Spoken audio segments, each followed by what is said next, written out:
What is up, makers? My name is Mikey, this is my lab, and today we are looking at doing the hard mod on the original Xbox. This is a follow-up to the security kind of retrospective slash post-mortem that we recently did for the version 1 Xbox, where we outlined a whole bunch of mistakes that were made in this console. So, in this video, we're going to be installing this guy, which is an OpenXenium mod chip for the original Xbox. Now, I don't know what version of motherboard this console has. This console has never been opened before. So, your guess is as good as mine if I'm going to have to do an LPC rebuild or not. But I have the pin header, which will have to possibly remove one pin if this is pre 1.6 board. I have the mod chip itself, which I will leave a link to where you can purchase them down below. And then I have the LPC rebuild board. Now this is not strictly necessary. You could use wires and rebuild it yourself from various points. I find this makes it just a little easier. So,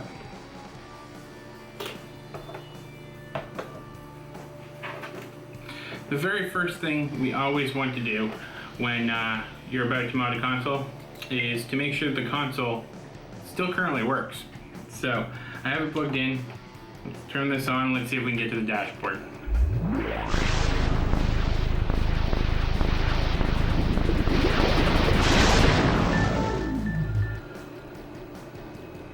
Yeah, we get to the dashboard, no problem.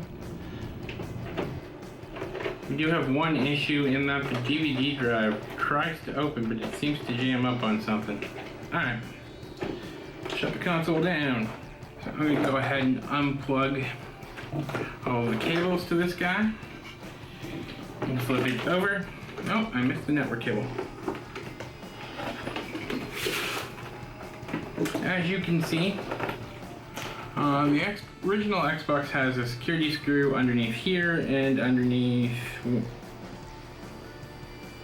here. There it is.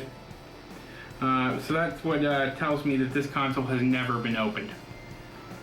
So we'll take our little, I know that there are screws under each foot. Yeah, so these screws are Torx 10. So I went and grabbed my Torx 10 bit.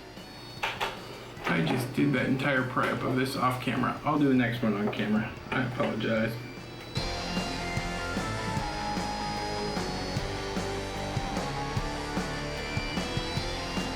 If your console's never been opened before, sometimes these really long bolts require a bit of effort to get them to come out. But as you can see, they go straight through the entire console.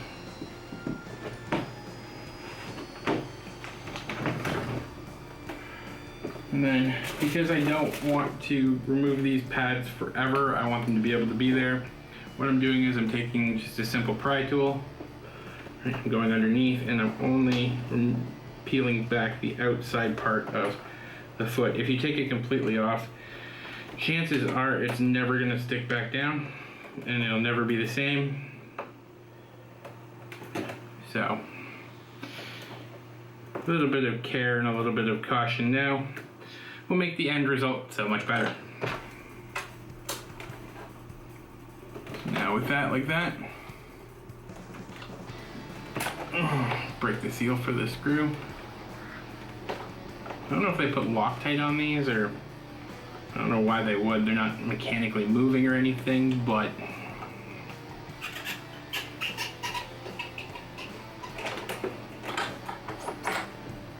there's no evidence of Loctite on them.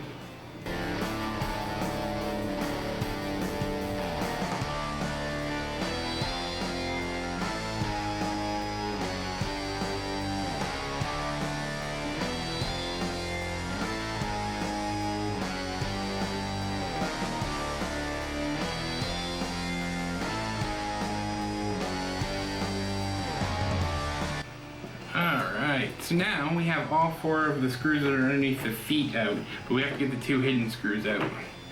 So one of them is right here, underneath the lightning bolt for the shock hazard.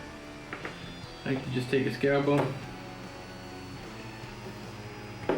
Again, I like to leave the console in as clean of a fashion as possible. I know some people will just puncture through this, and it's okay, I guess, but it doesn't look good to me. Right, and then the other one is right here.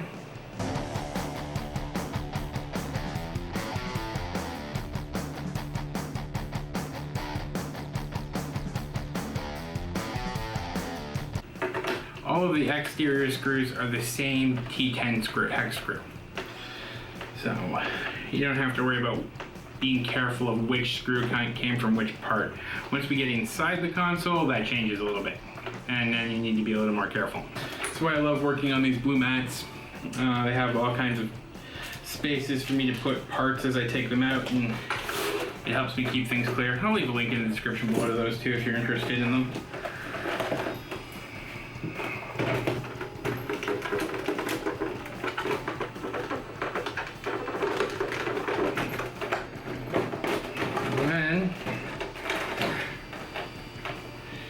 Top of this console should just come off.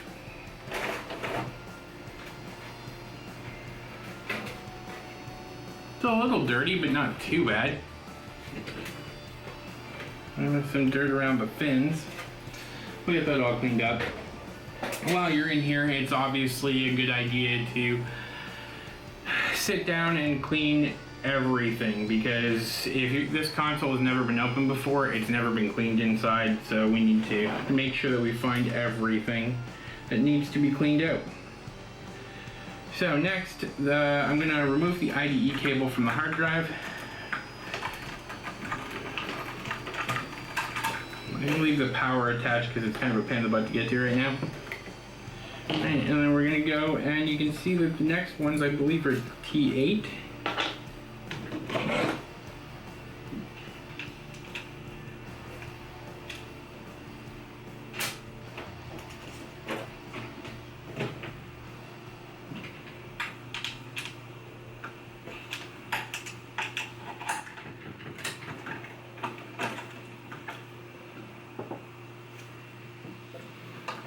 That T8 should be all that we need to release the hard drive tray.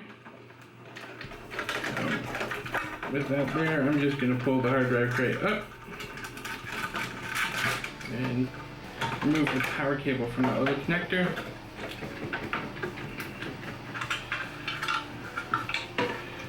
Alright, so now we're going to turn our attention to the DVD drive.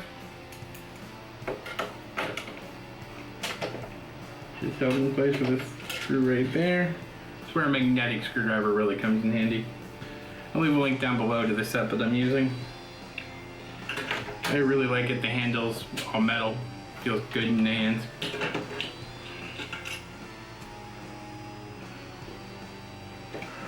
Okay, that's all of the screws for the DVD drive. And as we pull this up, you're going to see that we have an IDE cable for the DVD drive,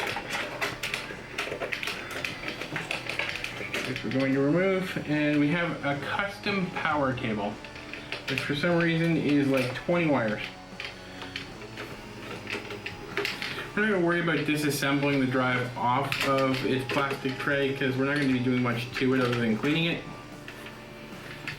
and making sure that it can open, figuring out why it stopped opening. If we look at the console now, you can see that, 15 years of life has brought a lot of dust. It's not bad. The capacitors actually are in fairly good condition. I do not believe this is a 1.6 board. Yep, this has the Connexent video chip right there. I don't know if you guys can see that. Hope you can. There it is. Which means that this is 1.0 to 1.3 version motherboard. Which means we don't have to rebuild the LPC. Which means this is a very easy mod.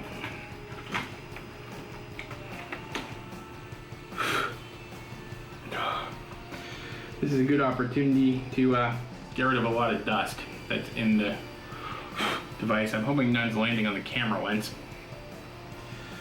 So we're going to pull the power cable for the DVD off. Right, I'm going to pull the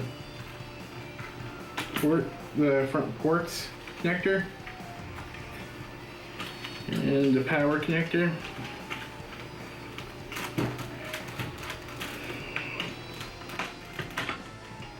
Now, just like any other power supply, right, you'll notice that this power supply is wide open. We just have this device on. Well, I don't doubt that the engineers put a bleed resistor in, so we're not going to electrocute ourselves to death. I'm not going to play that game, so just be careful working around the power supply area, just in case those capacitors are still charged. And this is the other set of USB ports at the front, and this is for the front's button panel. Now, if you wanted to, one of the things you can do while you're in here is you can take one of these connectors, right, and break it out into two actual USB ports and sacrifice port 3 and 4 for players in order to have direct access to USB drives. What I will be doing for something along those lines, like loading games that way, is using this, which is just a device that goes from the controller port to a standard USB port. Right, and you can plug anything that can run off the standard USB voltage into there. Now, we simply go around and take out all of the Torx screws that we see holding the motherboard down, since we will need access to the bottom to do this mod, and it will give us a much better chance to clean everything out here.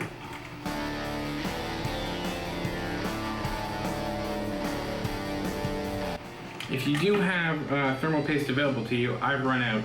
I would recommend pulling up the two heat sinks and replacing the thermal paste. Again, this is like a 15-year-old console, right? The thermal paste is 15 years old. I don't have any right now, so I can't replace it. But I would heavily recommend you do the same. I would also look at the capacitors.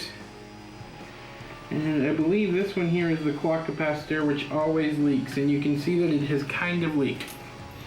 So one of the things we're going to be doing is removing the clock capacitor and cleaning up the area. It doesn't need the clock capacitor to run, and it always leaks, so when you get the opportunity, take it out. If you have a 1.6 board, don't do this. All the other capacitors actually look good given their age. I know I got this console back when I worked for Xbox. No, I didn't design the security system. It was after the launch of the 360. And I think it was just given to me by the company. And it kind of just sat there because I got like 4 or 5 of them.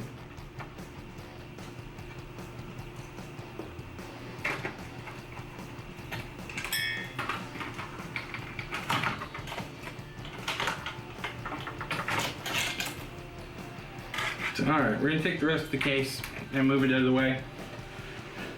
I will also reduce the shock hazard.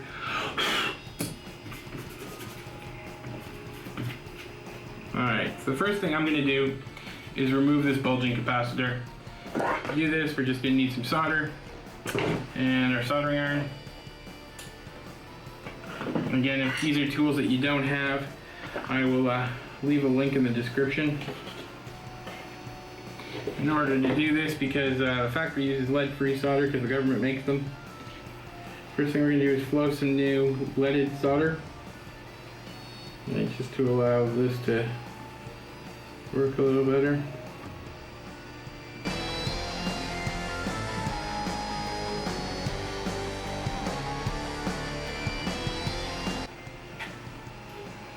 There we go, we've removed the clock capacitor, which has already leaked, so we're definitely going to want to clean all of this up.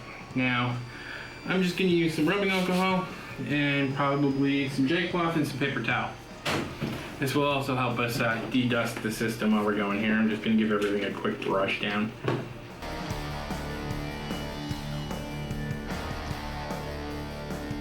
As I always say, whether right or wrong, I always feel that clean electronics work better than dirty electronics.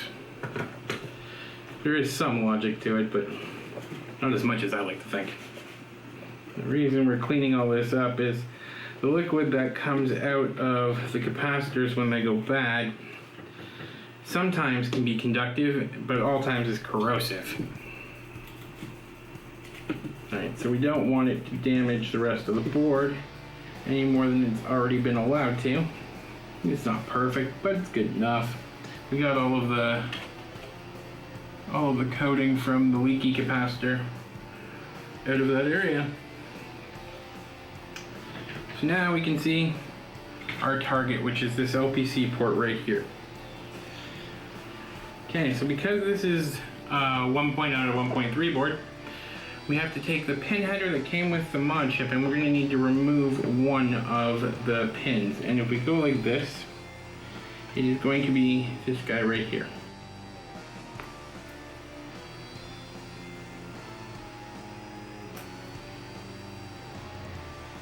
Clamp onto that pin and pop it out. Now the pin header should sit perfectly in there. So now I'm going to take some electrical tape, which by the way is good for all things except electronics. It's just going to hold this header in place while we solder from the other side. Do not use electrical tape for electrical connections. It's a quick way to let everybody who's watching you know you have no idea what you're doing.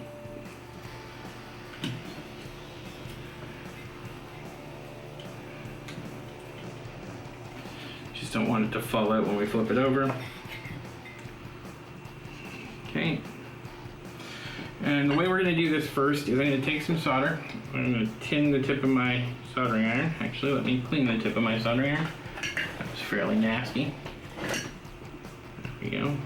Tin the tip of my soldering iron. And I'm not looking to permanently solder it at this point. I'm looking to just get enough solder to flow down into it that it stays stuck. And then I can come back and re-solder everything. Okay, now if you have to do the LPC rebuild, if you're going to use the board for underneath, you want to be careful how much solder you put on these, because it'll make it very hard to insert that board after. Right, but I'm just going to tag the two sides here.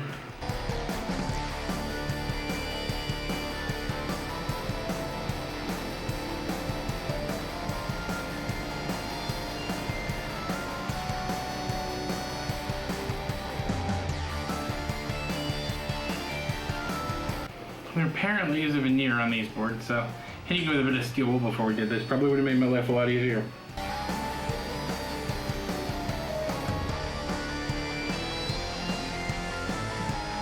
I'm just looking to make sure that all of the solder joints are shiny.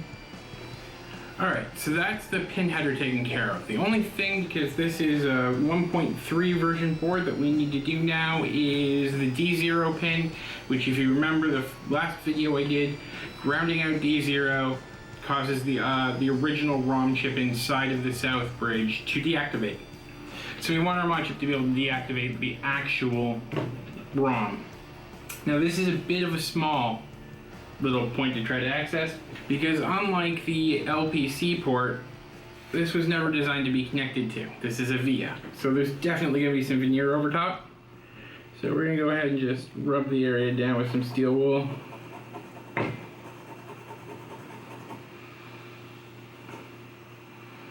Okay, now D0 is actually the third pin up here.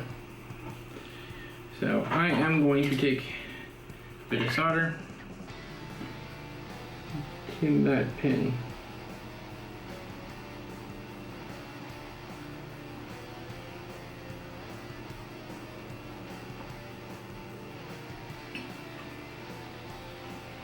I'm going to get decent detachment there. I'm going to cut off this cable with a bunch of extra. And what I like to do, and several other modders like to do, is just run it through this spare hole in the LPC part that we didn't use, just so it's nice and at the top of the board. Now, as usual, and as I've said in many of my other modding videos, if I was doing this for somebody else, I'd probably hit this joint with a bit of hot glue, just to be sure that if the console is abused, everything will be fine. But I tend to take care of my console, so there's no need to do that. So we flip this over, Alright, we're now ready to install the mod chip. Once I figure out where I put it, there it is. That mod chip itself just gets plugged into the LPC port here.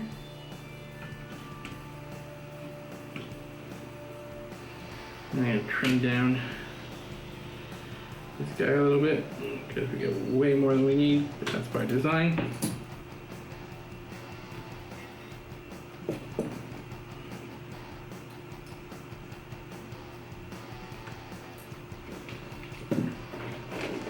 And then the D0 on a 1.3 board gets connected to the D0 pad on the OpenXenium mod chip. Not rocket science. I'm just going to add a bit more solder. I'll turn the board around because aesthetically I like them to come from one specific angle.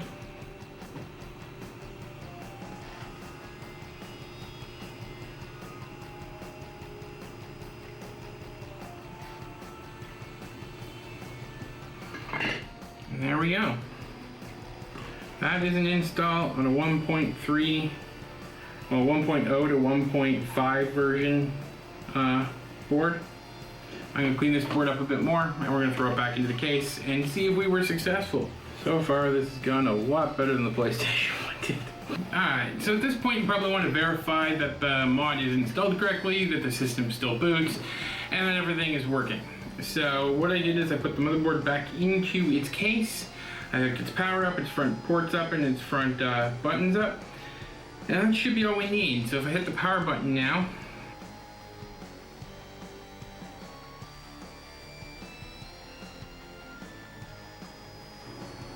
the console boots into Xenium OS, which means that the mod chip is there. It's definitely booting from the ROM that's on that chip as opposed to its own, and we can continue reassembling this. So I'm going to shut that down by pressing holding power, and we're going to pull the power out because I've already electrocuted myself once. First thing we're going to do is take the 80-pin IDE cable that I have, plug that into the motherboard, plug the DVD power into the motherboard,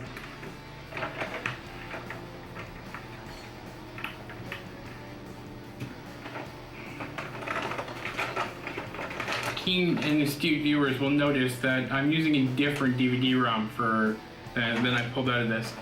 I didn't want to futz around and figure out why that one isn't reopening, so I grabbed one that I know works.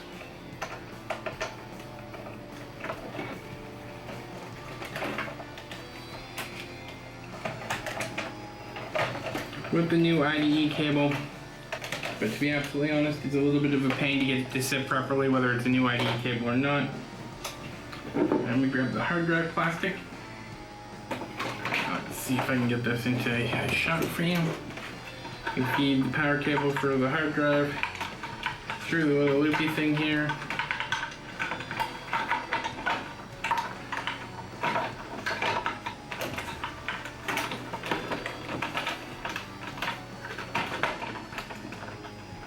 All of those go into there. Then we grab the one screw that we took out before.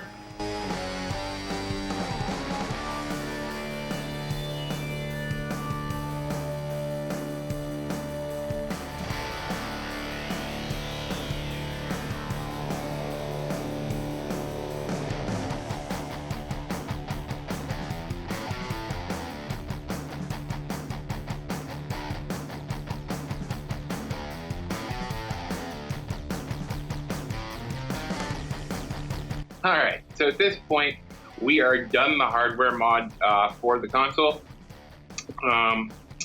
Mental note to myself, always make sure that you hit record before shooting the segment or you wind up doing it again. So now that the hardware part is done, we need to move on to installing the software onto the mod chip. Primarily, this is the various kernels and various dashboards that need to be put into place. So the very first thing we're going to do is boot the console up and the first time that we boot the console up, it's going to take us to the OpenXenium OS.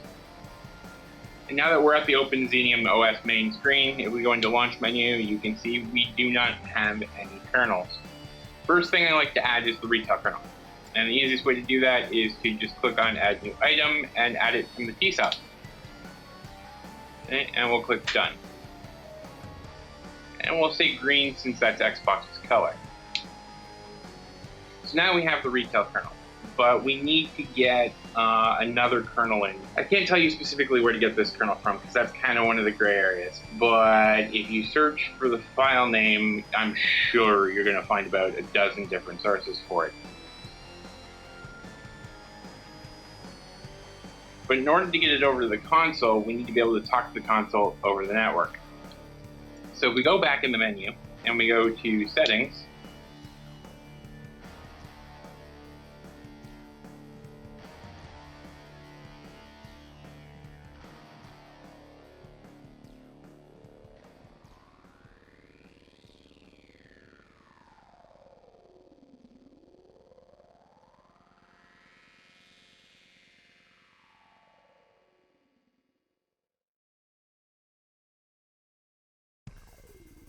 and now we're at 1.9.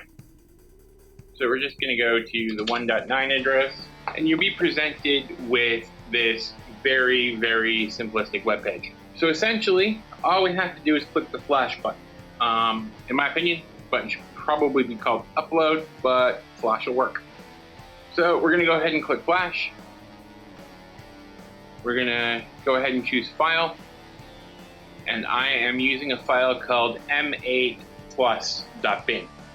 Now, if you are using a 1.6 console, you're going to want a file called m8plus16.bin. That's 1.6 A and B. Use that one. Because this is a 1.3 board, I believe it is, we're just using the M8 Plus. So I'm going to send that one over. I'm going to say, let's do a blue LED, and we'll call it Evo X. Proceed. So now what's happening is your computer is uploading that kernel to the flash chip on the mod chip. And if we go back to the main menu and we go to launch, you can now see we have retail kernel and Evo X. And on the actual console, if we go back and we go to launch menu, you can see we now have Evo X. Now the next step is important. The hard drive obviously does not contain a dashboard that we can use. So we'll go ahead and insert the 2020 Hexen disk, and we'll launch the Evo X dash.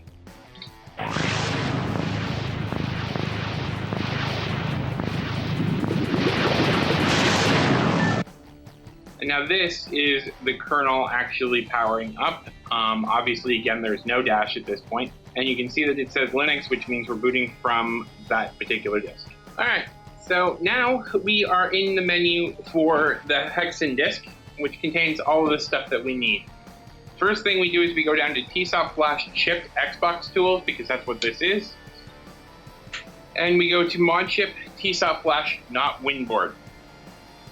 I don't know what the winboard is. I'm assuming it's a different type of mod chip, but we don't have that one, so we are going to go ahead and click on that and click OK. And now what it's doing is it's copying all the dashboard files to the hard drive so that we can use an alternate dashboard which will allow us to play backed up games.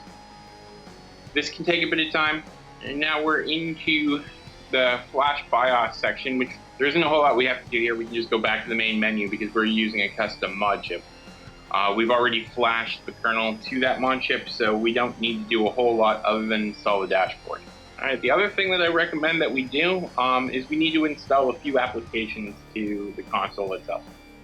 So if we go down to install applications, all right, we're going to choose install basic applications. Because I didn't upgrade the hard drive, I'm going to install them to drive E. And what these applications are is there's DVD to Xbox first off, which is the ability to put in an Xbox DVD and back it up to a hard drive or an SMB share or an FTP server or any number of places so that you can play it without the disc. This is also the first step in backing up an original Xbox game.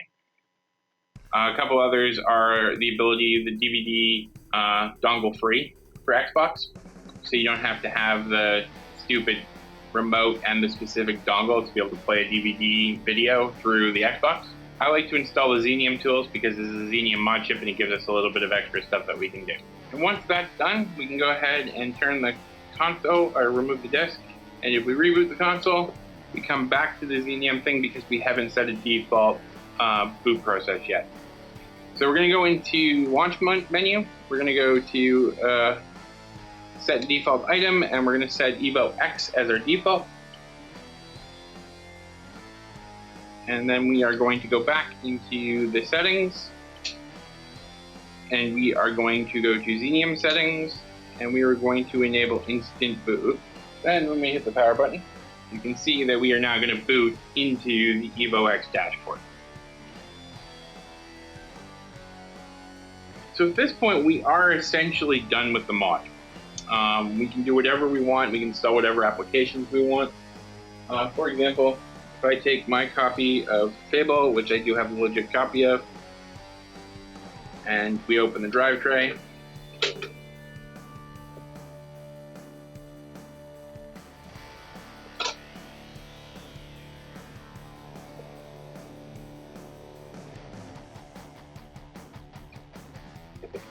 and we insert my backup of Fable, take our controller, we can see that it says optical unit game now, and we just launch DVD. It says that it's launching Fable, one of the best games for the original Xbox, by the way.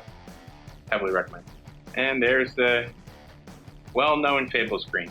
Now, unlike some of the modern consoles, there's really no way to go back to the dashboard. You have to reboot the console. But yeah, console is up, it's running unsigned code, it's running backups. This is exactly what we wanted. So at this point, I want to thank you for joining me in the lab today. I hope you learned something, and we will speak again soon.